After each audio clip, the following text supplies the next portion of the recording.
And we are live with our 66th episode of Absolute AppSec. I'm Ken Johnson at CK Tricky on Twitter, joined by my co-host Seth Law at Seth Law on Twitter. Seth, say hi.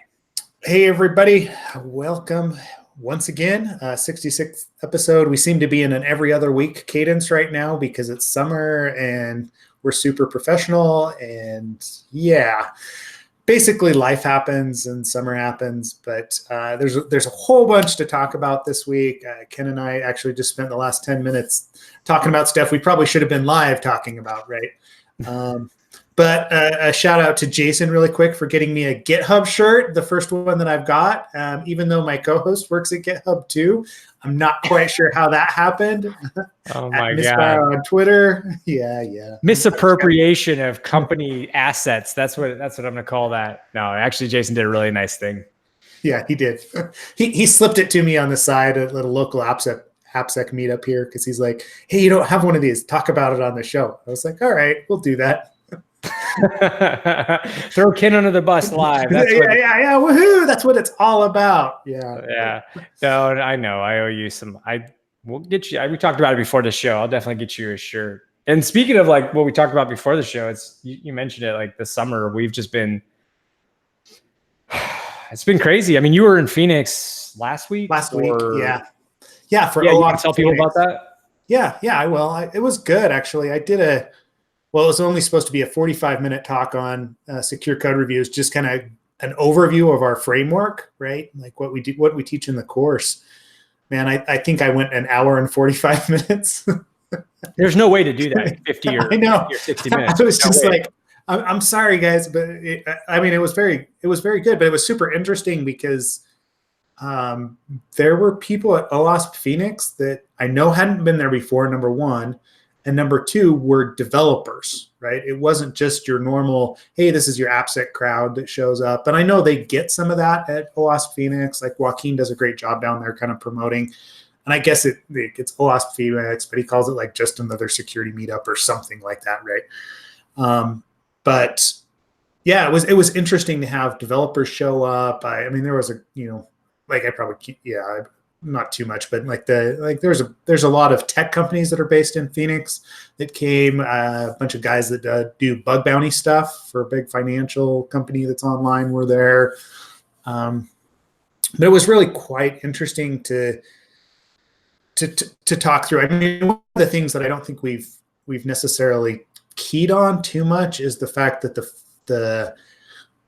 the framework that we teach and the methodology that we teach is very applicable to apps outside of just web applications, right? And like I know in some of the courses that we've taught, we've gotten some feedback on it, and people are like, "Oh, well, all you did was analyze a web application." And I'm like, "Yeah, because it's really easy to see what an application flow looks like in a web application." Well, plus that's what the course is targeting, like web app security review, at least like. The majority of it is like it's about like because we cover a lot of different frameworks and languages just so we can show like the unifying singular principles that you can apply over and over and over again depending on the language or framework. But yeah, like we have to kind of set it in the context of something in 2 days, which is like a web app. But yeah, I think you'll probably touch on the source to sink aspect of that. Well, yeah, and that's just it, right? We had a long discussion. Like there was somebody there that was like that was a QA person or had been a QA person and went back to dev, and the discussion was about, hey, well, is this applicable to analyzing some sort of an SDK, so a library that we're releasing for developers to use? And I was like, I'm like, yes, absolutely, right? It's just that your sources are not necessarily something that's coming from, a web browser. It's more, hey, this is the API call. This is the SDK that I'm exposing. If I'm going to test that as well with some sort of a unit test, I can easily trace that as the source and then identify what the sink is on the back end. It still works. And I know you've analyzed stuff in this manner before, right? Not necessarily your traditional web application, but even like an API or whatever else, it's a very similar flow that we use.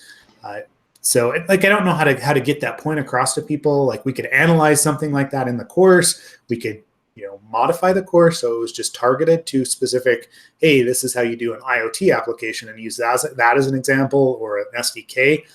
But I don't know if it's as, I don't know. Like I'm trying to decide like how interesting that is as opposed to what the, the different node Rails or whatever. I feel like we need to, yeah. I mean, I feel like we need to add like a third day to do that, but because there's no, and that's, I don't know, like that's the thing about these courses. Like people, you have to find the balance between doing a really good job at the core things that you set out to teach, and then like appeasing everybody, because you can't really do that. You can, yeah, like I think most people are pretty happy, but yeah, once in a while you do get like we didn't cover much about IoT or whatever. And it's like, it's the same principles, but yeah, we're not going to spend the whole time on that, because we got to focus on doing a good job at what we said we would do. Also, like one cool thing that came out of your OWASP Phoenix talk was that, I won't put his name out on air in case he doesn't want me to, but he like, somebody that was at your meetup, we talked about this, he like reached out to me, and what's cool is he's going to be at the HackerOne event in Vegas, which is next week. But you let's not forget to bring up Hacker Tracker and what you've been doing with that for Defcon. But yeah, like it's pretty cool because this guy's going to be at the HackerOne event. He was at your talk and had some specific questions about like doing live hacking events with HackerOne, which is like perfect because he's going to be at the event. GitHub, we have a night, I think it's Friday night, we're having all the hackers hack on our stuff. Okay. It is, yeah, I'm flying Thursday. Yeah, it's Friday night. And then, yeah, so that should be fun. And for those who don't know what that is, like basically the goal is to sort of just pay everything out in one night. So like real quick, the way it works is we have a bug bounty program through HackerOne. There are other companies that do it as well. Each company who's doing a live hacking event gets their own, like it's just that company and it's for one night. So like, I think it's like Wednesday or Thursday, Friday, Saturday, or something like that, different company each night. And then they, HackerOne flies in their best bounty researchers and from all over. And we're all in the same building facility. And the companies sit in a war room, and we like triage that night. And then what that means when I say triage, like we actually pay out that night. It's different. I shouldn't say triage. We do triage, like open issues for it so we can get it fixed or whatever, but we pay out that night. That's the main thing. So in advance of that, for 2 weeks, we have these researchers, they're giving submissions and we're working with them. Like I'm taking a pause from talking to 2 different researchers right now to do the podcast, and then I'll go back to troubleshooting some stuff with them. But yeah, we like establish a relationship, communicate back and forth, and like that's a 2-week workup, and then it gets paid out that night, so that everything gets paid out. So it's kind of cool. Like we don't have to wait until that night to hear about this stuff, but we get like all these good researchers' eyes on our bounty program for like, this focus period, and it's pretty cool. But anyways, like I was going to have you mention Hacker Tracker. Yeah, I was going to talk about it. It's been sucking up a lot of my time. It's part of the reason that I'm just haven't been very active, Twitter or online, even in Slack channels, if you're in any of the Slack channels with me.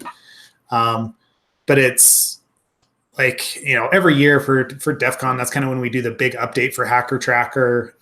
And Hacker Tracker, if you're not familiar with it, I do the iOS version. That's the application that Defcon uses for scheduling.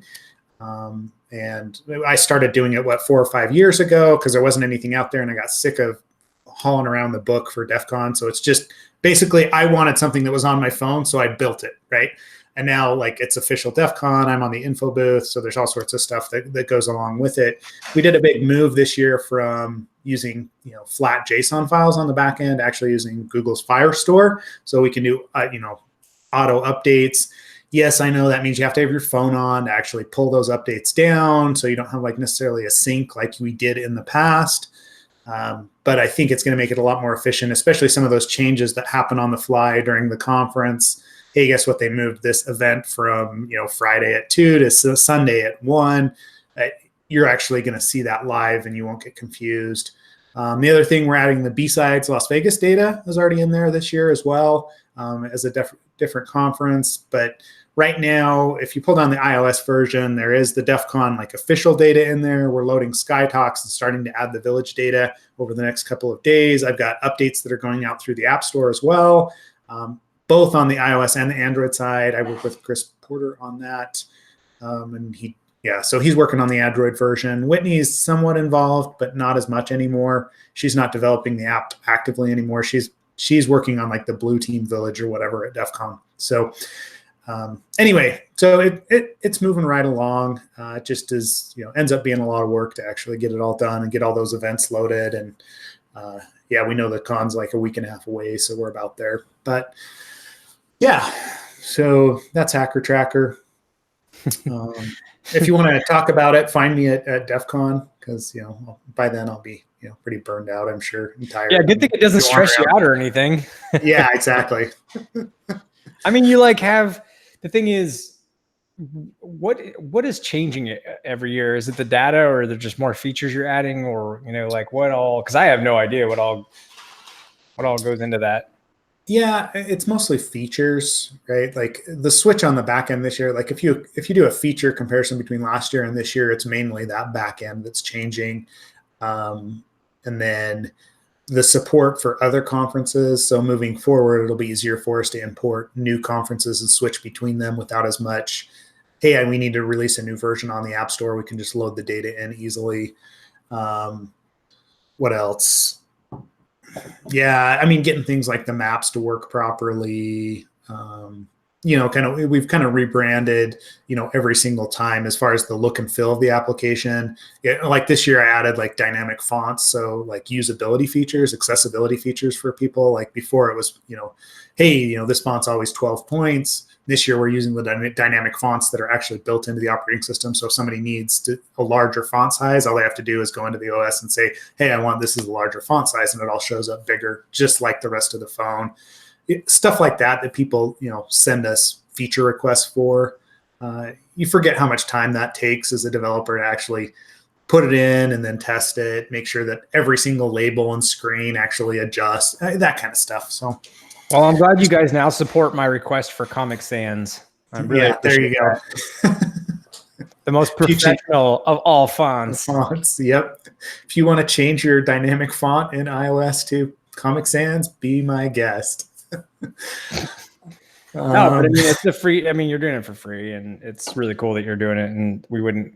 Also, I think you're kind of brave, because braver than me for sure. Because like the thing is, you got so many people attending DEF CON, and no surprise, InfoSec's pretty picky about tech. Yeah.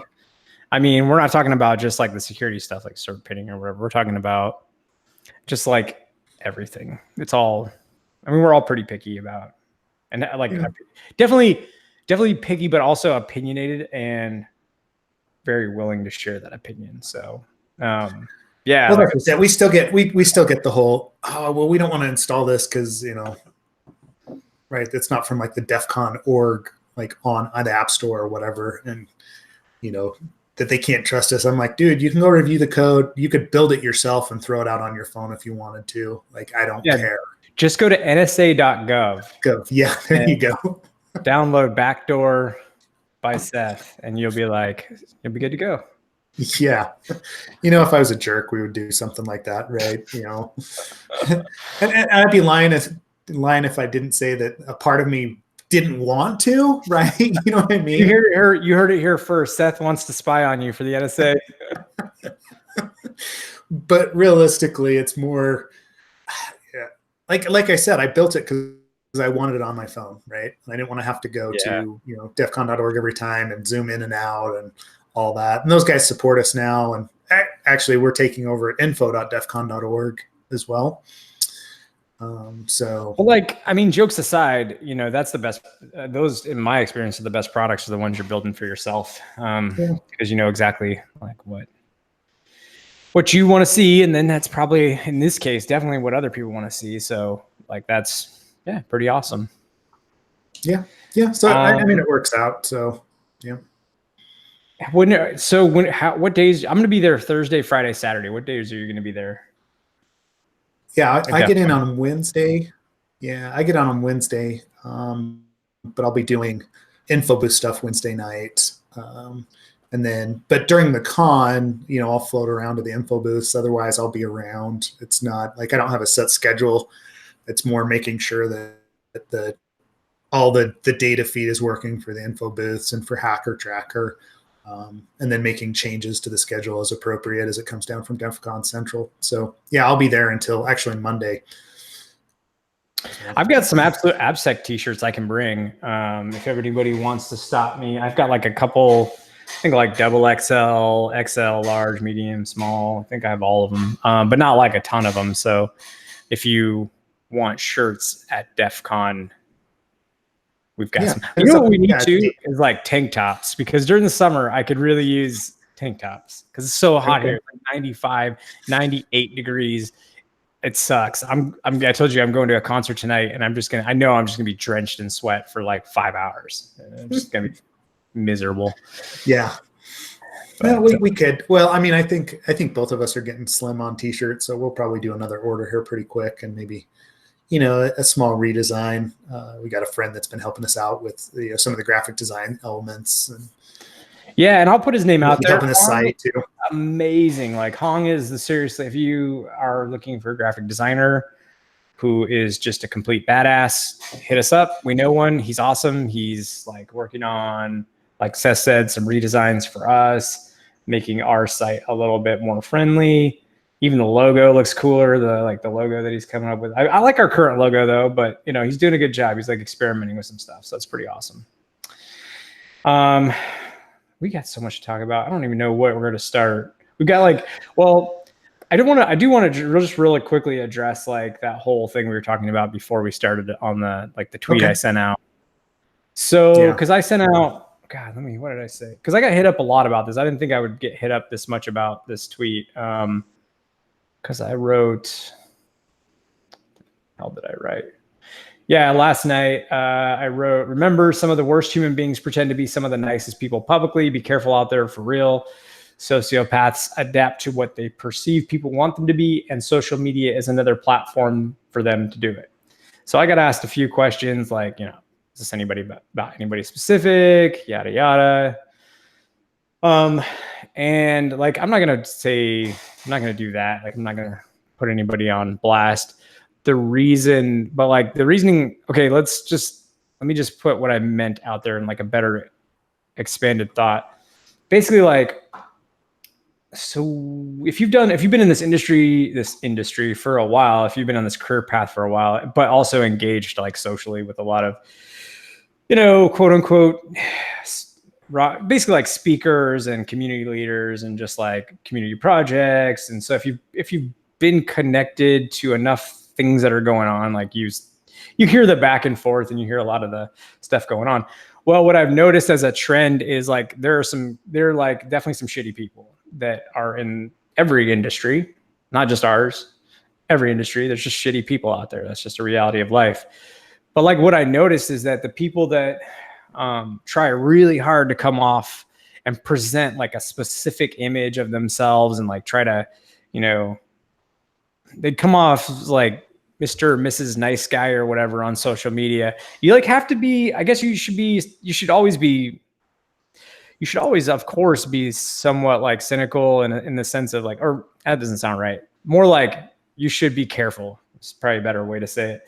But like I guess what it all boils down to is I saw some tweets go out from one of those people trying to like portray a certain image of themselves. And I was like, yeah, I know who you really are. So that's kind of fucked up and really annoying and whatever. So that's basically what had happened was like, I'm not going to put out names, but I definitely have seen that. And I think it's like, you see it all the time. People that are not nice people putting out that fake image, and you should just be careful. I guess that's what I want to say. And also I learned another term, by the way. This is something semi-related or not really related, but like, I guess they could be. I learned this term. I don't know if it was last week or the week before, called virtue signaling. Which you haven't heard that before? Okay. No, I hadn't heard about that. You want to give people an explanation what that is?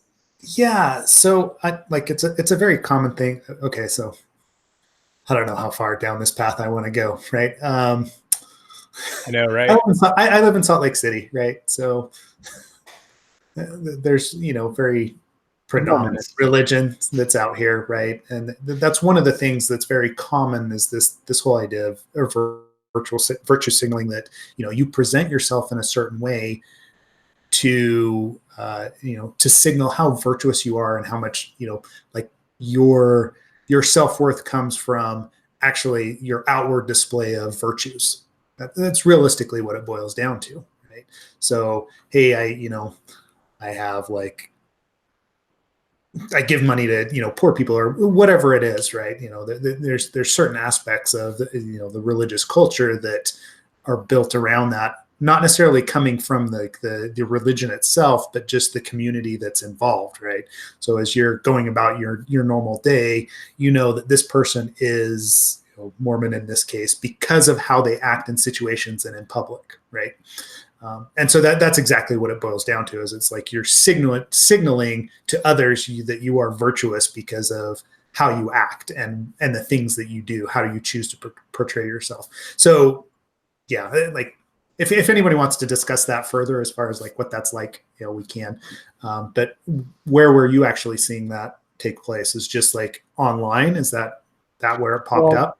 The virtue signaling piece, I forget where. I honestly don't. That was, like I said, a week or two ago. I was just during a discussion. I think it was because we were talking in a InfoSec Slack about, what was it about? It was something about like, oh yeah, it was related to people that take up online, well, like not online, but like online social media wise, they take up a cause that is, I don't know, saying like promoting diversity and inclusion, or like what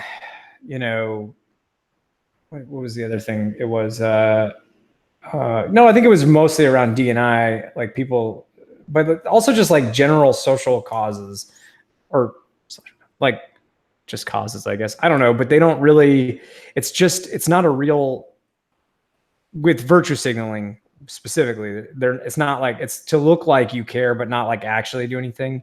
And just so that people get this impression of you. And it all kind of, I mean, it's all kind of ties into this whole like trying to create a public persona of yourself, but then people knowing what you're really like. Maybe not everybody, obviously not a lot of people, but there are always select few who've worked around enough people and enough projects and stuff that it's definitely come up. So sorry.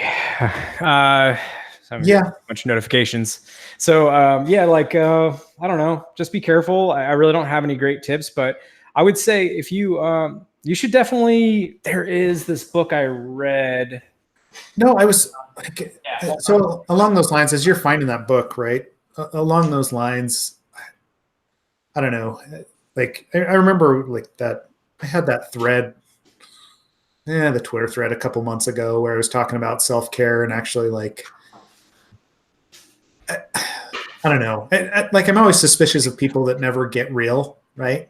That always have a face on. And that's kind of one of the indicators that you have there is, hey, somebody that's never really like portraying what it's like to be a person. I like that's what I have a hard time with, right? Like every one of us has ups and downs, right? Every one of us gets frustrated, has bad days. And if someone that doesn't is extremely suspicious to me.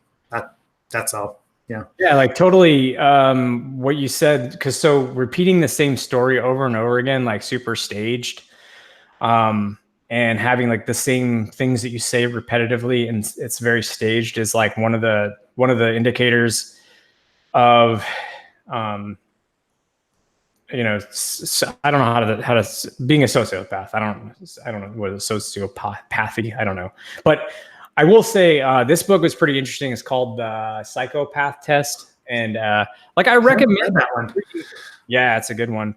Actually, Mike McCabe, a good friend and who was on the show before, was the one who either recommended or even bought this for me. I can't remember.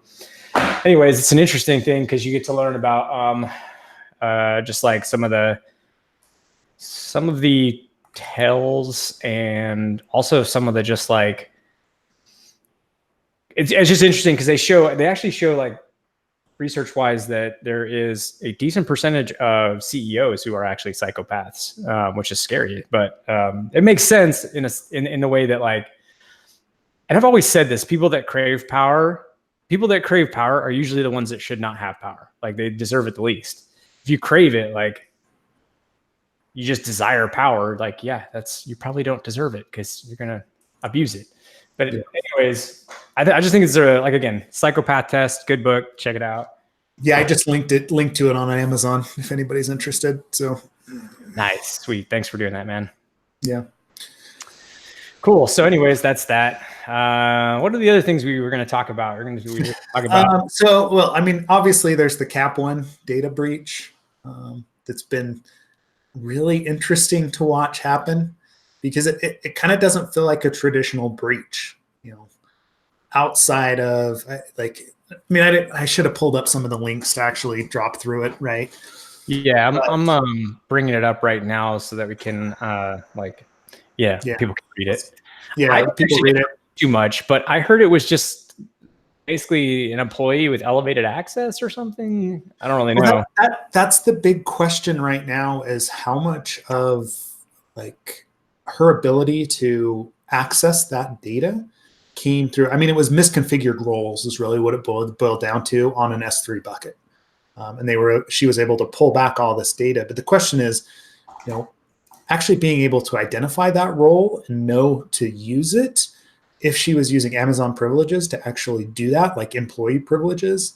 And it becomes like this huge red flag to those of us that work in the industry, as far as, man, if Amazon employees can dig through and actually see data and actually pull this back to identify flaws, right? Like there's a huge exposure risk there that we've trusted is not the case, right? You're trusting Amazon with all this data, that it's encrypted, and that all these large companies have financial data and, transaction information, your social security number. It's all in Amazon somewhere. That it is in some S3 bucket. And if it's not protected by them from the employees as well, that's a huge blind spot that we haven't protected against, right? Yeah, you pulled up a link. Is that what you're reviewing? Yeah, I'm sorry, I'm quiet because I'm reading, but I've noticed throughout this Wall Street Journal, and I'm questioning why I linked to Wall Street Journal. Anyway, well, they keep bringing up Amazon. I'm like, well, Capital One's primarily on Amazon, right? Like, I don't think that's a secret. I think Capital One might be one of their, if not the biggest customer of AWS. So it's like kind of irrelevant because that's where all their. I mean, I'm saying this is a hot take, so whatever. I mean, maybe it's not. Maybe it is relevant, but I don't think. I mean, Capital One. That's just like saying, well, their data centers got whatever, because all their stuff's. I don't know all their stuff, but a lot of their stuff is on AWS. So I don't know. I just noticed that kept being, and they're like, well, Amazon declined to comment. Well, yeah, I mean, of course they did. Why would that? First of all, what were you expecting? Second of all, their data center, like you have to use their stuff the way that it should be used securely. How did they, because I saw punch through firewall, that's the big headline, but like what was the actual? No, dude, it was an S3 bucket. Oh, let me see if I can find. Yeah, it was data in an S3 bucket, and you can actually see the lady that got arrested, and her Twitter feed is still out there, and her kind of talking about some of there's indications of, there's stuff that she's discovered that she may release, and then she did release it, and that's when she got pulled, by law enforcement for releasing, social security numbers, right? I'm trying to find, actually, like in one of those Slack channels, there's a lot more. Who we need to have on the show is Houston Hopkins, because Houston knows. Well, first of all, Houston does like cloud security, I think still at Capital One. And then Houston is probably like one of the most knowledgeable people I've ever met on AWS. And like, not just, the interesting thing with Houston is Houston doesn't just have knowledge about like the basic security stuff that we all kind of know, but the like really edge casey weird stuff that I wouldn't have thought about, like, how to pivot through a network using like, and cover up your tracks and all this crazy stuff that, yeah, like, I don't know. It's better if it comes out. I'll sound stupid trying to replicate what he told me, but yeah, like he's definitely got some interesting thoughts and a lot more knowledge on it than I do.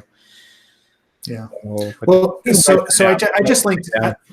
Yeah, no, definitely. Like, I mean, we should have somebody in there because I know that was some of the discussion. Like, if you look at her Twitter feed and some of her chats that have come out, like she talks about how she's using Tor and other things to access this data, but they were able to identify her pretty quickly.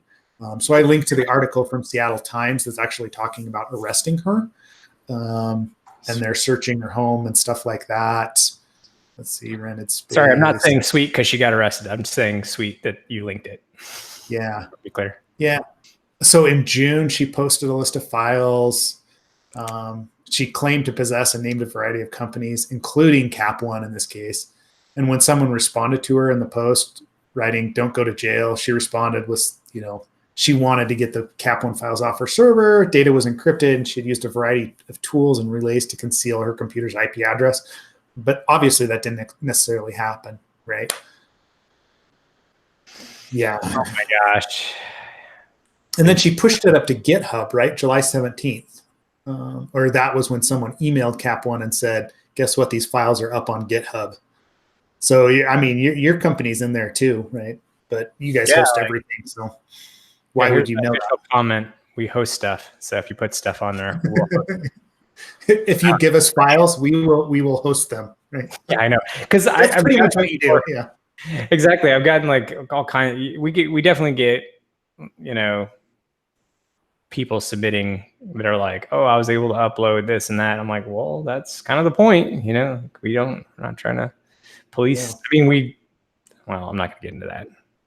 I'll just say that we host files. So like, if you put files up there, yeah, we're gonna host them. I mean, obviously, like when it becomes something where it's illegal, then yeah, that's a different case. Yeah, sorry, I'm just reading through this. It's pretty interesting. In that it's pretty like kind of lame in the sense that this is kind of dumb. Like it's kind of a dumb thing to do. If you want my honest take, like, wow, a lot of mistakes here. Well, okay. So my favorite thing from that article is that, all that data was in GitHub, but included in that same GitHub repository was her full name in the file address and also a copy of her resume. Oh man. Wow. Oh, that's amazing. So yeah. Anyway. Oh wow. So I like, but the thing is like, it's out there now, right? All that data. It's, it was on, I don't know if GitHub's, doing any sort of forensic analysis on who's pulled that data down or if that was even like, that's out of my purview. I'm pretty sure that's out of your purview as far as incident response goes. And I don't do so I have no idea. Yeah. I mean, I'm sure there's going to be some like, again, breach insurance is going to kick in because that's what happens when the data gets out. And again, it's just another, like when someone asks you about it, like, I mean, what do you recommend when, your like mom or whoever else comes and says, oh, I got this notification that my data was breached. What do you say? I signed up for like, so I have a free, I'm going to plug Chase Bank real quick. I don't know why, but I'm going to plug them. Chase.com. If you're listening, stuff, please, like money. I love money. No. So Chase.com offers a free credit report. And that's what I recommend to I'm like, if you're a bank, because a lot of banks now have wisened up to that, like that they should do that so that people don't. Owned. And then if they do, they can nip it in the bud early. It saves everybody some time. So they're like, most places are putting out free credit scores that are updated weekly. So I actually do that, and I do check it. I do check it at least once a week, sometimes every other week. But yeah, I check it because it'll show if any new inquiries have been made on your name, like all that kind of stuff. So that's what I say is just keep an eye on it because be concerned if you see somebody sending you emails for free credit checking stuff. Please don't click on those. Please don't do that. I mean, I don't think our listeners would, but I don't know. If somebody found this video on YouTube randomly, if you take one thing away. Don't click on random crap that comes into your email inbox. Got it. Yeah. I feel like we should title this episode like Life Advice from Seth and Ken. Be wary of mean people who pretend to be nice, and also check your credit score. Don't click on random crap. That's probably good. We'll start a general series, right? I don't know. I'm looking at Kevin Cody on that one, right? I'm going to call him out. Clicking on stuff, giving away his GitHub credentials, or forgetting them. Should we say? No, I'm just kidding. Get a yearly physical, and also go to the dentist for your teeth cleanings regularly. So while we're at it. Wow, going full like just dad on us, aren't you? I know, right? I'm gonna go dad mode today. That's how this is gonna go.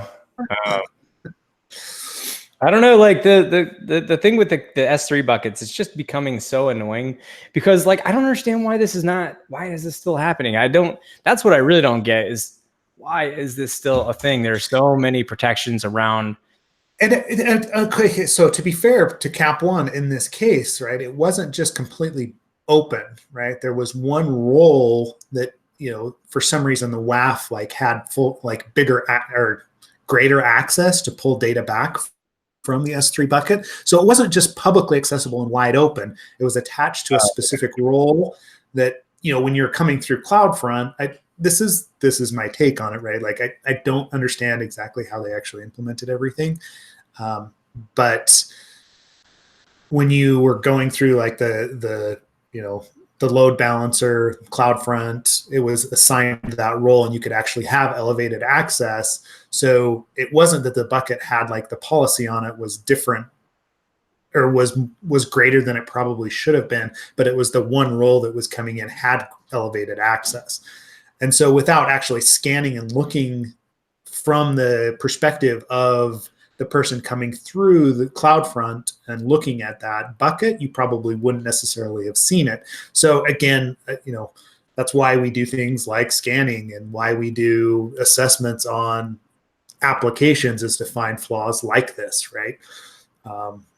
So obviously there's a flaw there that they should have seen and it was exposed for longer than it should have been, but it wasn't hey, I just stood up an S3 bucket and then unencrypted stored a bunch of public data on it or private data. There were some other conditions that existed. So. Okay, so it's not like, all right, because I get sick of hearing about it's like open S3 buckets. I'm like, you can fix that. Okay, but that makes sense. Just a role that's attached to it. Okay, that is. Yeah. Yep. So if you dig through some of the documentation, you'll see reference to the WAF role or something like that. And so that's kind of like what I'm gleaning out of it in the, as I've been following the story, I feel like that's kind of what's going on behind the scenes, but they will probably never know for sure unless Cap One decides to come out and give us kind of a full post-mortem on it, which could be the case. I know they're pretty progressive in that space, so we'll see. The one thing I like about that story, though, is that I feel like we focus a lot on external threats and sometimes miss the whole insider threat portion of our jobs. And like, this is one of those situations that reminds you and also gives you kind of good, like, I don't know, publicity for if you wanted to advocate for, more hardening of hardening against insider threats. There's one positive maybe you could take away from this, I guess. I mean, I know she was a contractor, but like, yeah, I don't know. That's to me an insider. Yeah. Oh, it is. It is. I mean, it's somebody that has elevated access or an elevated understanding of the platform because they are trusted by the company, like by the provider that I don't know. It's a hard threat to protect against. It really is, because we both worked at companies. We know that being an insider, you have elevated access and you have a better understanding of where those flaws exist because you're seeing them on a daily basis. That's where most of the breaches come from. Is that insider threat? It just is. Yep. And speaking of insider threats, woohoo! That's a good segue, right? Yeah. We're getting good. We're getting better at that. We're gonna get good words, Seth. Good words. We're gonna learn. We're gonna learn good. We're gonna learn good. We posted a link here, malicious code in the pure. Which you brought this up. I actually forgot about this, but you said it was last week. But I do remember seeing this, and it was super interesting because I don't know if you want to go into the background before we analyze it. You've been doing so well talking about the background of these things. So if you want to continue that trend. Well, I mean, it was basically from that article that you posted that I pulled it up, right? So there's this, and I'm not super familiar with the pure Script NPM installer. So yeah, me either. I've never used pure Script at all, and yeah, I've never had a reason to that I can think of. Yeah. But it's relevant because we talked about it with Adam a couple of weeks ago, like how we've got this threat of dependency takeover, right?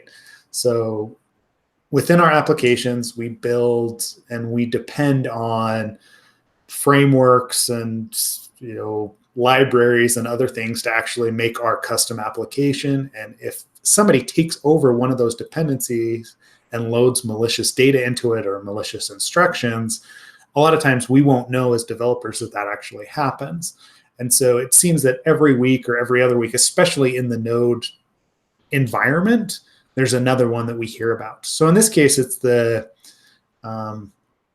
there's a pure script compiler, and maybe we should look up what pure script actually does before we do it. Yeah, I mean, there's an installer for pure script that was changed so it didn't install correctly. To me, it sounds like a pissing match between the current maintainer and the former maintainer, but I don't know. So, because backing up, there was this original, I'm not going to put their name out there. You can see it in the article. Yeah. The original author of the pure script NPM installer, and up until a month ago was a maintainer, kind of stepped away. There was like a few other people who stepped in, and there, as it is the case with freaking every NPM library, it requires multiple other libraries. So basically the multiple other libraries that were still under the original author's account, NPM account specifically, had been modified so that they basically made the NPM installer, the pure script NPM installer binary fail to actually install. And yeah, that's basically the gist. Now, their NPM's statement, because NPM, when I originally read this, NPM had not responded. So now I'll just read theirs, which is probably, for all we know, it's Adam, who was just on 2 weeks ago. But anyways, I'm not saying that is the case. So the maintainer of rate map and load from CWD or NPM has replied and informed us that they had not published the packages and feared that their account had been compromised, which is completely possible. We have removed rate map 1.0.3 and load from CWD or NPM 3.0.2 from the registry. The maintainer also published install pure script CLI at 0. Whose dependencies are pinned to load from another library and rate map. This was done to prevent pure script from installing malicious versions of load from CWD or NPM and rate map. So the pure script installer has their dependencies pinned to load from the malicious versions, right? Yeah. Because there's specific versions of the pure script installer that load those malicious versions that have been taken over, right? So the 3.0.2 was the malicious one. So they actually pinned to a lesser minor version 3.0.1 for load from CWD or NPM. But rate map got a minor version bump to 1.0.2. Got that also. So they went back a minor version and pinned to that, the backwards minor version on both those NPM modules, and then just removed the latest versions, I guess, from the registry. Yeah. It's just interesting, right? Again, it was somebody added dependencies, they gained access to his NPM account. That's the claim, right? So it wasn't me. It was somebody else hacked my account, added some malicious code, and then it got dropped because that code was dependent upon by a dependency, right? Like, I don't know. And that came up actually at OWASP Phoenix as well, as this whole fact that, hey, what was it? Adam said, 97% of our code is actually not written by us. It's written by somebody else. Yeah. I mean, yeah. I know Adam when he came on, he was like, well, you probably have bigger issues than that, but still it doesn't mean that people aren't. I mean, if it came off of your OWASP Phoenix event, it doesn't mean that like everybody else sees it that way. It's clearly a concern to AppSec folks to have these libraries that are, I mean, in this case, it wasn't like Bitcoin mining or anything, or like giving you backdoors to the systems, but it could be. I mean, this is just the avenue they chose, is like, and that's why it seems kind of suspect that it's like, oh, somebody else uploaded that, because if somebody gains access to a popular NPM module, there's more to be gained financially or notoriety or whatever, like wise, than making the installers not install. Yeah, to break the installers. I mean, a denial of service attack. Okay, so that goes back to, initially, like, hacking on the web was more hacktivism focused, right? Like, it was, hey, I was a script kiddie and I like defaced someone's website and like, woohoo, we're so cool, and then they move on, right? That was kind of it. And that's what this more feels like, is, oh, a denial of service attack. In this case, you break an installer, all right, but again, they didn't, like, there's not a lot of notoriety involved with that outside of, I guess, we're talking about it, but someone must really hate PureScript though. They're like, fuck PureScript. Exactly. Can't install it now. Yeah, that's a weird thing to be like, but I don't know, maybe they just have a beef with PureScript, and who knows. Yeah, I mean, maybe they were moving towards the direction of installing some sort of Bitcoin miner or some coin mining instead, but like they just screwed it up, right? But it also makes me super suspicious about the ecosystem in general, and not that, like, I'm not just saying like the Node NPM ecosystem. I mean, like, how we build software.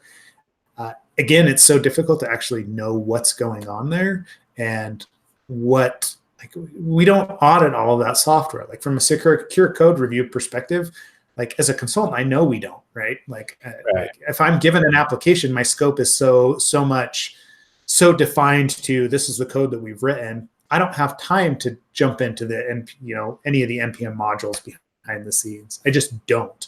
And there's no way that I can audit all those. So we're trusting that somebody else is looking at them, but that most likely isn't the case.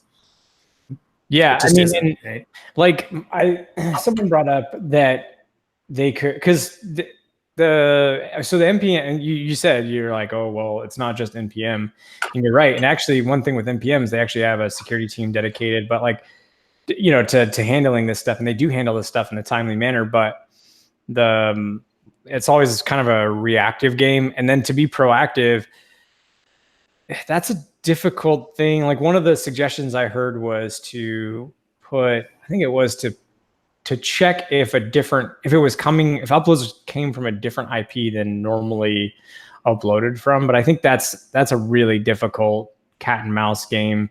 And, like, I travel, you travel, we fly. I mean, I'm flying next week. I flew out a couple of weeks. When you travel a lot, that's going to change. And I think that's probably, especially for some of these maintainers who travel to like speak and stuff like that at conferences, that metric alone isn't enough. I don't really know what all you could sort of tie together. You could probably fingerprint maybe the activity, the machines, maybe. I don't know. Like, it's a really difficult problem to solve, to be proactive. Reactive is like, you can just be pretty timely and quick with it, quick with that. But yeah, and I mean, and that's where, like, proactive, yeah. And that's exactly what you're saying. Like, that's what's nice about, like, the Node team in this case, right? So Adam and those guys, is something like this happens and they jump right on it, and they're like, hey, well, we can fix this if we pin to this version for any of the PureScript packages that people are installing from here on. If they are installing that old version, and then recommend that people stick to this version or higher going forward, right? It's like it's a fairly easy fix from their perspective to lock to specific packages. I think it's a lot more difficult when we move to some of those other ecosystems that aren't as mature, right? Or don't have an admin team to actually perform that sort of analysis or perform that sort of mitigation. It means that it's on the developers themselves to actually notice that. Number one, hey, are you monitoring all the feeds that come out of your package repository and like all the vulnerabilities that exist there? And then number two, go about those mitigations in a practical manner that doesn't actually break functionality of your application. That's a difficult problem to solve. And like I know we've talked about this before, that there's no silver bullet there outside of spending time. I know that we could do something with machine learning and actually looking at those patterns that are involved with packages as they're pushed, but it may or may not actually work, right? Without a person being involved. Yeah, because if you start blocking and you get the wrong, like just the right scenario gets set up that you're blocking the wrong person, then that's also, I mean, enjoy when Twitter blows up, because that's, you're going to hear about it. So it's just such a difficult problem to handle. But let me say, by the way, it feels good to be back talking to you about AppSec stuff. Feels like it's been so long. So I know. I miss this. It's nice to be back. Because, like we said, I've been traveling a lot, and summer is crazy. Summer is such a shit show. I don't know, like on that note, I don't know if everybody else experiences this, but you work from home, I work from home. Like I have only one kid, you have three, but my son is the light of my life. He's the best thing in my life, but he needs to go back. Well, yeah. Oh man, this is just killing me. Like the constant, like he's been pretty good about staying out of my office, but man, like I'm definitely working from home and having a small child around. That is no easy feat, just so y'all know. Yes. I mean, we could talk about that too, right? Yeah. Obviously. My brother lives in Phoenix, and he's got three kids, and he said that for them, it's the weirdest thing. Like they get 2 weeks off every, like, I don't know, it's not semester, whatever, it's quarter, I don't know, whatever. It's not quite a quarter, but like every 2 months. Your school break, whatever. Yeah. Their breaks are like 2. We don't get that much here in Virginia. We get like maybe a week, but they get a couple of weeks, and then even longer for Christmas time or holiday periods. So it sounds like, they're on like a year-round schedule then? Is that what it is? Yeah, but they go back to school in July. Dude, it's 110 degrees out. I mean, if you look it up right now, it's probably 110 degrees in Phoenix right now, and they're going back to school. I'm just like, so my nephews went back to school, this week. That's kind of, I don't know. That seems a little too, or was it last week? I don't know, whatever, but it was recent, and I'm just like, man, that seems crazy. But now you're wishing that you're, Yeah, now I'm like, oh, that sounds delicious. It sounds School in July. Yeah. That sounds amazing. But I love them. It's just, when you work from home, you have different challenges. I don't have to commute, but, I do get to hear plenty of noise in the house. Yeah. Yep. Cool. Okay. Well, there was one more item, like before we wrap up this week. I'm not sure how long we've been going, but whatever. So Project Zero from Google. Oh God. Yeah, here we go. Okay. So like we've had this discussion a couple of times about like notifications, like exploit notifications, vulnerability notifications. And Project Zero, obviously from Google, that's the security research team that's there. They come out with a lot of great stuff, right? They're doing a lot of interesting attacks against all sorts of platforms, but they really, really seem to love iOS. So, which makes sense. I mean, everybody has an iPhone, but it's also, if those any reasons why though, Seth? I don't know. I mean, if you had your own platform and were selling phones based on that platform and attacking the opposing platform and finding vulnerabilities there, that may seem a little suspicious, or you may have ulterior motives. Maybe not, but it really feels like that if you look at the number of vulnerabilities they find in iOS. Anyway, so they're improving the ecosystem, right? Let's just stay there. I like they came out, and there's actually going to be a talk at Black Hat in a couple of weeks, and I'll link the actual Project Zero post. Let's see, drop it in here really quick. Ooh, yeah, there we go.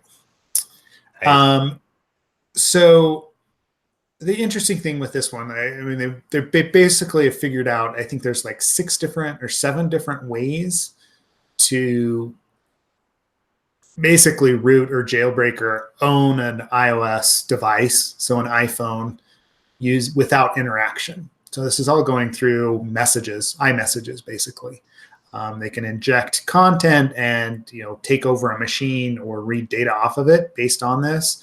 And I know their proof of concept that you have in there is just a simple example. So, oh, look, we can get access to Springboard or whatever. But I think the talk itself is going to focus more on, hey, guess what? We can send this message to your phone and just access data or take over your phone, period. Boom. And you're done. So it's a pretty awesome vulnerability if we talk about it like in terms of, hey, we found this other attack surface. I'm sure Apple is patching it fairly quickly. But the other thing that was interesting to me once again is like the researchers themselves forcing disclosure deadlines on companies. So if you see within that message that we posted, one of the first thing that's there is this bug is subject to a 90-day disclosure deadline. So after 90 days or a patch has been made, right, broadly available, the bug report will become visible to the public. So again, and I know Apple will follow this because they're Apple and they're used to these vulnerabilities as they're coming out and being reported to them. And it's obviously a critical vulnerability. They're going to patch it as quickly as possible.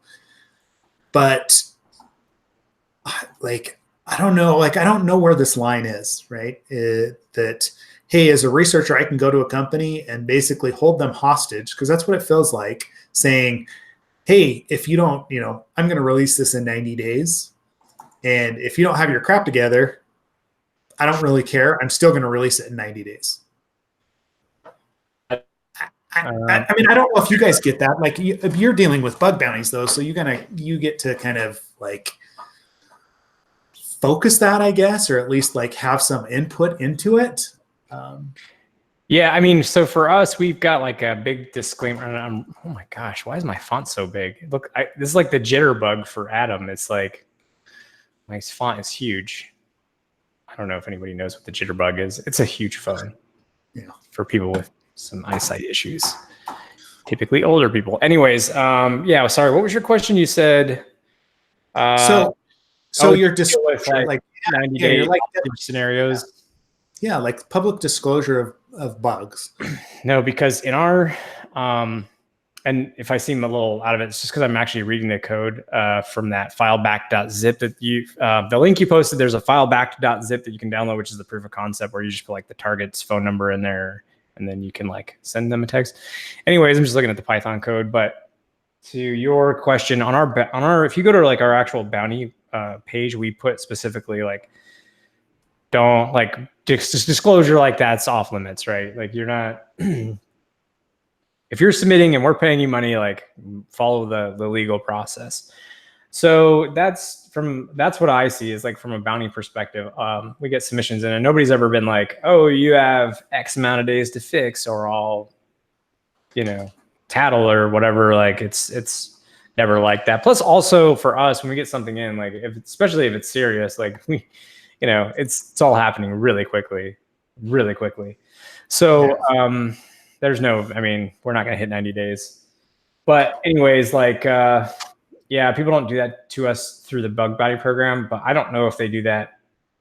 Like, I don't know. Since I've been there, I've not seen that. So maybe we've just been lucky, or maybe it's because of the legal wording on our bounty side or something like that. I don't know. Or maybe just, also this is the other thing. And I'm not saying that like, just because you're nice, people won't be jerks, but I do feel like we go out of our way to try and foster relationships with people and to pay them well and to be communicative and just, in general, like foster good relationships. So I don't know if that also factors into it. It can't hurt. I don't know. Yeah. Yeah, like, well, especially with iOS. I mean, I know Apple has their bug bounty program, and Project Zero is probably in on that as well. Just always feels like it seems, from a disclosure perspective, it just always seems so like, if you don't have a bug bounty, somebody can come in and like force your hand, which is good from a security perspective. But it also, it always kind of feels like blackmail to me, right? It does, honestly. If you don't have a security program, somebody comes in and is like, hey, guess what? You have 30 days to fix this, or I'm going to tell everybody about it. You're like, whoa, crap, right? Like, we can't get a feature out in 6 months, right? And I know that's an organizational problem if that's the case with your org, but it still is, holy crap, like, we're being held hostage by someone on the internet who we may or may not know and could drop this at any time if we don't do what they want. And then, as in addition to that, right, they may start demanding money and other things, right? Like, the process around bug disclosure and bug payments, like, I feel like bug bounty has gone a long way to alleviating a lot of that for most companies. But there still is a handful of companies that are out there, or probably the majority of the companies, that don't run some sort of bug bounty program. And so the researchers that come in and find this stuff aren't necessarily tied to any sort of non-disclosure agreement or anything like that. So, yeah. Sorry, you were looking at something else. What were you jumping into? No, Jason made a good point, and I actually forgot about this. Jason mentioned that we didn't get through the regular bounty program, like through the website, but we did get an email. And I think it's happened twice. Now that Jason mentions it, I kind of forgot about this. We have twice since I've been there, gotten like someone that says, I've got a serious vuln. If you pay me X amount of money, then like I'll tell you what the vuln is. And so, yeah, I don't negotiate with terrorists. No, I mean, it's like they send that and want someone to send them money, and then we don't know what the vuln is. That's not how bug bounty works. So, yeah, you can imagine that's not something we really ever respond to well. So. Yeah. I mean, it wouldn't be, right? Like, yeah, I don't know. So, like, I realize that I'm talking about Google and Apple here, right? And so these are companies that have established patterns, and they go about doing this. But anytime that I see that sort of a disclosure, like on a bug report or on a submission, it feels very, I don't know how to say it, like, it's slimy, I guess, to me, right? Like, it feels very forced. And like, you're trying to impose your own processes on what I have to do. And I think as researchers, we just need to be very careful about that and very sensitive to it. Like, if you want to work, like if I want to work with GitHub or I want to work with Apple, I'm going to fit into their process however it works. I'm not going to come in and basically be like, hey, you have 30 days to do this. And maybe that's just me, because that's not my main source of income or something along those lines. But if I'm looking for income from bug bounties, I'm going to be working with companies that actually have bug bounties that pay out, right? Rather than there's this fly-by-night company that has an open S3 bucket, and I'm going to try and take advantage of the fact they have an open S3 bucket to get more money out of them. That does feel a little bit non-friendly, I guess, is all I can say. Yeah. I mean, the thing is, if you have a good vuln, we'll pay a ton of money. And most companies that are running bounty programs pay pretty well. I mean, I don't know. Like, that's a blanket statement. Whatever. I've had the feeling from what I've seen that some of the bigger programs I've seen that they pay well. I know not everybody does. But for us, yeah, like, and I'm sure Apple and Google, if you find good stuff, I'm sure that they'll pay well. I mean, yeah. So if you have something real, just submit it. Don't try and hold people hostage, because that's just ridiculous. You're not going to get anything for that. And you're gonna get a bad name too, right? That's the other thing, right? Like, realistically. So. Yeah, I don't need to pay you $30,000 to find out that you caught that we don't have an HTTP only flag or something on a cookie. What? I'm gonna submit that. P0, highest priority. No, just submit your. Yeah. Get paid. Yeah, exactly. Sweet. Well, we've been going for over an hour again, as usual. I was cranky when we started, or not, sorry, when we started, but I was cranky this morning. Yeah, not when we started, but I was definitely cranky. I definitely woke up a little cranky this morning. I was tired and I had to get up early. And surprisingly, yoga did not make me feel better. It actually made me more annoyed because it was a different instructor. She was like yelling at us instead of being calm. Anyways, whatever. Like, I just want to say now, after you've done this podcast, I feel like a million times better for what it's worth. Sweet. Well, I'm glad I can be your therapist. That's what it's all about. You're my InfoSec therapist. Well, you are the like InfoSec dad, right? Like that's screw you. That's what. Hey, that's not what I called you. That's what in front of thousands of people you got called at Defcon. So that's true. That was. I'm going to blame Kevin Cody for that forever, right? You know, that one picture of me and Chris and Whitney. Man, should never have let him take that picture. Dang it. Or posted it, whatever. Yeah. Sweet. Well, all right. Yeah, you fit the bill. You do look like him. I mean, thanks, man. Appreciate that. That's a compliment when someone says you look like a Hollywood actor. You should feel good. Well, I mean, I guess depending on the Hollywood actor, but most Hollywood actors, right? Yeah. Take it as a compliment. All right, we'll take it as a compliment. I'll take back my, finger to you. All right. I think we've got more episodes coming up. Ken and I will be at Global AppSec DC. Giving training in Melbourne. Yeah. AppSec Day. Also Black Hat Europe. We'll be at Defcon. If anybody wants to reach out, join us on our Slack channel. I know we've been a little quiet there, but we'll expect activity to pick up as we, as some of this other stuff falls down or gets completed for us. And as always, we're here if someone wants to chat about life and needs, Ken's advice on, going to the dentist or whatever. So floss every day, twice a day. There you go. All right. Here first. You definitely should floss. Yeah. Anything else, man? Nope. Just happy to be back. And yeah, actually not next. No, sorry. 2 weeks. 13th. Yeah, we have Jerry Gamblin rejoining us on the podcast to do a special recap of Defcon and Black Hat, as well as talk about some of the one specific thing that Jerry's been up to, which I'm really excited. I know you are too, to talk to Jerry about. And then we've got some other, I finally got off my ass and started scheduling people. So we've got a good lineup coming. So we're back in, I want to say we're pretty much back in the swing of things. We'll be really back in the swing of things in August. So yeah. Yep. Cool. All right. Well, thanks everybody for joining today, and catch us online. We'll talk soon. Thank you.